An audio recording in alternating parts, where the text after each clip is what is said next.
Hello everyone, welcome to Endless Knowledge. இந்த வீடியோவில் நாம் எதை பற்றி பார்க்க போகிறோம் அப்படின்னா ஃபோட்டோஷாப்பில் ஒரு ஹேரை எவ்வளோ ஈஸியாக கட் அவுட் பண்ணலாம் அப்படிங்கிறத பற்றி தான் டீட்டெயிலாக பார்க்க போகிறோம். ஸோ உங்களுக்கு இந்த வீடியோவில் உள்ள கண்டென்ட் எல்லாம் புரியுது அப்படின்னா மறக்காமல் லைக் பண்ணுங்கள். அண்ட் இதை பற்றி தெரியாதவங்களுக்கு கண்டிப்பாக ஷேர் பண்ணி விடுங்க. அண்ட் நீங்கள் இன்னும் சேனலை சப்ஸ்கிரைப் பண்ணாமலே பார்த்துட்டு இருக்கீங்க அப்படின்னா மறக்காமல் சப்ஸ்கிரைப் பண்ணுங்கள். அண்ட் சப்ஸ்கிரைப் பண்ண கையோட பக்கத்தில் இருக்கக்கூடிய பெல் ஐக்கனை கிளிக் பண்ணி ஆல் நோட்டிஃபிகேஷன்ஸை மறக்காமல் எனேபிள் பண்ணிக்கோங்க.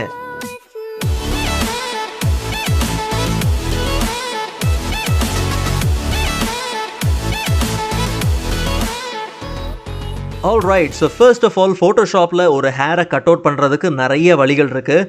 ஸோ சேனல்ஸ் யூஸ் பண்ணலாம், இல்லை வந்து பேக்ரவுண்ட் எரேசர் யூஸ் பண்ணலாம். ஸோ நிறைய வழிகள் இருக்குது. அதில் இருக்கிறதுலே ஒரு சிம்பிளான வழியத்தை நாம் இன்றைக்கி என்ன பண்ண போகிறோம், யூஸ் பண்ண போகிறோம். ஓகே, ஸோ டூல் பார்லேருந்து குவிக் செலெக்ஷன் டூலை நீங்கள் என்ன பண்ணுங்கள், எடுத்துக்கங்க. ஸோ ஷார்ட்கட் பார்த்தீங்க அப்படின்னா W. So once quick selection டூலை யூஸ் பண்ணி ஃபர்ஸ்ட் நீங்கள் என்ன பண்ணுங்கள் அப்படின்னா உங்களோட சப்ஜெக்டை முதல்ல என்ன பண்ணுங்கள், செலக்ட் பண்ணுங்கள்.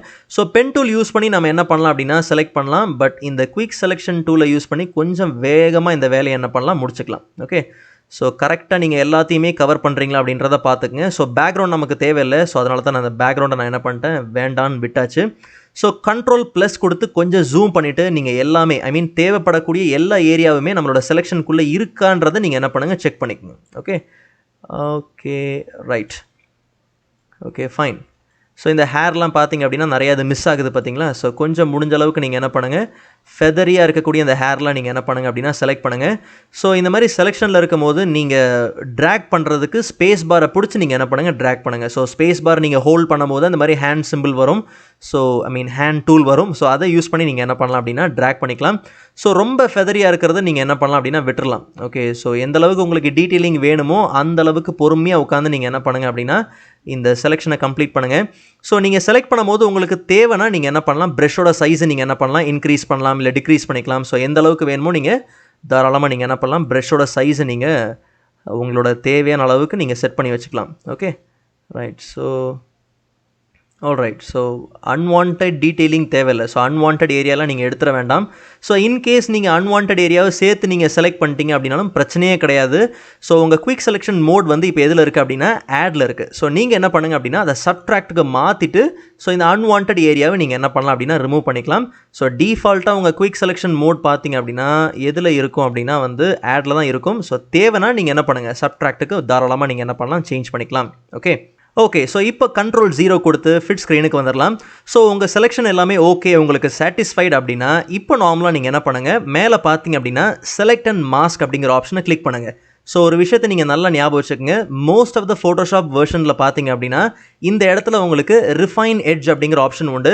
ஸோ ரிஃபைன் எட்ஜ்ன்னு இருந்தாலும் சரி, இல்லை செலக்ட் அண்ட் மாஸ்க்ன்னு இருந்தாலும் சரி, ஜஸ்ட் எல்லாமே ஒன்று தான். நார்மலாக நீங்கள் என்ன பண்ணுங்கள், கிளிக் பண்ணுங்கள். ஸோ நான் இப்போதைக்கு என்ன பண்ணுறேன், செலக்ட் அண்ட் மாஸ்க் அப்படிங்கிற ஆப்ஷனை கிளிக் பண்ணுறேன். ஸோ ஒன்ஸ் நீங்கள் கிளிக் பண்ணதுக்கப்புறம் பார்த்தீங்க அப்படின்னா உங்களுக்கு ப்ராப்பர்ட்டிஸ் ஓப்பன் ஆகும். ஸோ ப்ராப்பர்ட்டிஸ் ஓப்பன் பண்ணதுக்கப்புறம் ஸோ இந்த வியூ மோட உங்களுக்கு ஏற்ற மாதிரி on black or on white, black and white, so உங்களுக்கு எப்படி இருந்தால் ஒர்க் பண்ணுறதுக்கு வசதியாக இருக்குமோ அந்த வியூ மோட நீங்கள் என்ன பண்ணுங்கள், ப்ளேஸ் பண்ணிக்கங்க. ஸோ நான் இப்போதைக்கு ஆன் பிளாக் ப்ளேஸ் பண்ணிக்கிறேன். நீங்கள் ஈவன் ஆன் லேயர் கூட நீங்கள் என்ன பண்ணலாம், யூஸ் பண்ணலாம், தப்பே கிடையாது. Okay, so on black use பண்ணுறீங்கன்னா சம்டைம்ஸ் இதோட ஒபாசிட்டி பார்த்தீங்க அப்படின்னா 50 இருக்கும். ஸோ அந்த மாதிரி டைமில் நீங்கள் என்ன பண்ணுங்கள், தயவு செஞ்சு 100% கரெக்டாக நீங்கள் என்ன பண்ணுங்கள், ப்ளேஸ் பண்ணுங்கள். அண்ட் அடுத்தது பார்த்தீங்க அப்படின்னா எட்ஜோட டிடெக்ஷன். ஸோ உங்களுக்கு எந்த அளவுக்கு ரேடியஸ் வேணுமோ நீங்களே என்ன பண்ணலாம், மேனுவலாக நீங்கள் என்ன பண்ணலாம், ஃபிக்ஸ் பண்ணிக்கலாம். இல்லைனாலும் பிரச்சனை இல்லை, ஜஸ்ட் நார்மலாக நீங்கள் என்ன பண்ணுங்கள், இந்த ஸ்மார்ட் ரேடியஸை நீங்கள் என்ன பண்ணுங்கள், எனேபிள் பண்ணுங்கள். அண்ட் ஃபைனலாக நீங்கள் அவுட்புட் செட்டிங்ஸை கொடுக்கறதுக்கு முன்னாடி ஒரு முக்கியமான வேலையை நாம் என்ன பண்ணணும், செய்யணும். அப்படியே நீங்கள் லெஃப்ட் ஹேண்ட் சைடில் பார்த்தீங்க அப்படின்னா வெரைட்டி ஆஃப் ஆப்ஷன்ஸ் கொடுத்துருப்பாங்க. ஸோ அதில் பார்த்தீங்க அப்படின்னா உங்களுக்கு quick selection tool, refine edge tool, அதுக்கப்புறம் ப்ரஷ் டூல், அப்புறம் lasso, hand, zoom, so variety of tools உண்டு. அதில் நமக்கு என்ன தேவைப்படுது அப்படின்னா refine edge brush tool. Just அந்த டூலை நீங்கள் என்ன பண்ணுங்கள், செலக்ட் பண்ணுங்கள். செலக்ட் பண்ணிவிட்டு உங்களுக்கு தேவையான அளவுக்கு நீங்கள் என்ன பண்ணுங்கள், சைஸ் எல்லாம் நீங்கள் என்ன பண்ணுங்கள், ஃபிக்ஸ் பண்ணுங்கள். ஸோ சைஸ் உங்கள் இஷ்டம். ஸோ முடிஞ்ச அளவுக்கு நாம் இந்த பிக்சரை ஜூம் பண்ணிக்கலாம். ஸோ Ctrl+ கொடுத்து நாம் இந்த ஏரியாவை கொஞ்சம் ஜூம் பண்ணிக்கிறோம். Okay, so right. ஸோ இப்போது ஹேர் எங்கெல்லாம் ஃபெதரியாக இருக்கோ அந்த இடத்துல மட்டும் நீங்கள் என்ன பண்ணுங்கள், இந்த ப்ரஷ்ஷை நீங்கள் யூஸ் பண்ணுங்கள். நல்லா ஞாபகம் வச்சுக்கோங்க, ஹேர் ஃபெதராக இருக்கிற இடத்துல மட்டும் நீங்கள் என்ன பண்ணுங்கள், இந்த ப்ரஷ்ஷை யூஸ் பண்ணுங்கள். ரொம்ப சாலிடாக இருக்கிற இடத்துல நீங்கள் என்ன பண்ண வேண்டாம் அப்படின்னா இந்த ப்ரஷ்ஷை யூஸ் பண்ண வேண்டாம். ஓகே, ஸோ முடிஞ்ச அளவுக்கு ஹோல்ட் பண்ணி ஒரே டேக்கில் ஃபினிஷ் பண்ண பாருங்கள். ஸ்கின்னுக்கு மேலே அப்ளை ஆகாமல் பார்த்துக்குங்க. ஸோ இப்போ நார்மலாக நீங்கள் என்ன பண்ணுங்கள், ஓகே உங்களுக்கு இந்த செலெக்ஷன்லாம் ஓகே பக்காவாக இருக்குது அப்படிங்கிற பட்சத்தில் நீங்கள் என்ன பண்ணலாம் அப்படின்னா, இப்போ அவுட்புட் செட்டிங்ஸில் போய்ட்டு நீங்கள் என்ன பண்ணுங்கள், டீகண்டாமினேட் கலர்ஸை நீங்கள் என்ன பண்ணுங்கள், செக் பண்ணுங்கள். ஓகே, ஸோ செக் பண்ணிவிட்டு நார்மலாக நீங்கள் என்ன பண்ணுங்கள், ஓகே அப்படின்னு கொடுத்துருங்க. ஸோ ஃபைனலாக நீங்கள் ஓகே கொடுத்ததுக்கப்புறம் பார்த்தீங்க அப்படின்னா, ஸோ நம்ம எதிர்பார்த்த மாதிரியே ஹேர் கரெக்டாக வந்திருக்கு. பட் இதில் இன்னும் கொஞ்சம் டீட்டெயில் அதிகப்படுத்துறதுக்கு நம்ம என்ன பண்ணலாம் அப்படின்னா, இந்த கரண்ட் லேயரை நம்ம என்ன பண்ணலாம், Ctrl+J கொடுத்து டூப்ளிகேட் பண்ணலாம். ஸோ அப்போ பார்த்தீங்க அப்படின்னா ஓரளவுக்கு இன்னும் அதிகமாக பார்த்தீங்க அப்படின்னா டீட்டெயில் நமக்கு கிடச்சிருக்கு. ஸோ இப்போ நமக்கு என்ன பேக்ரவுண்ட் வேணுமோ தாராளமாக நம்ம என்ன பண்ணலாம், யூஸ் பண்ணிக்கலாம். ஸோ நான் இப்போதைக்கு டம்மியாக ஒரு பேக்ரவுண்ட் என்ன பண்ணுறேன் அப்படின்னா இம்போர்ட் பண்ணிக்கிறேன். ஸோ உங்களுக்கு நல்ல ஒரு பேக்ரவுண்ட் வேணும்னா தாராளமாக நீங்கள் என்ன பண்ணலாம், எடுத்து யூஸ் பண்ணிக்கலாம்.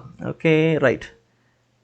ஓகே, ஸோ பேக்ரவுண்ட் லேயரை நான் என்ன பண்ணுறேன் அப்படின்னா நம்மளோட இந்த சப்ஜெக்ட் லேயருக்கு கீழே நம்ம என்ன பண்ணுறோம் அப்படின்னா வச்சுக்கிறோம். Okay right.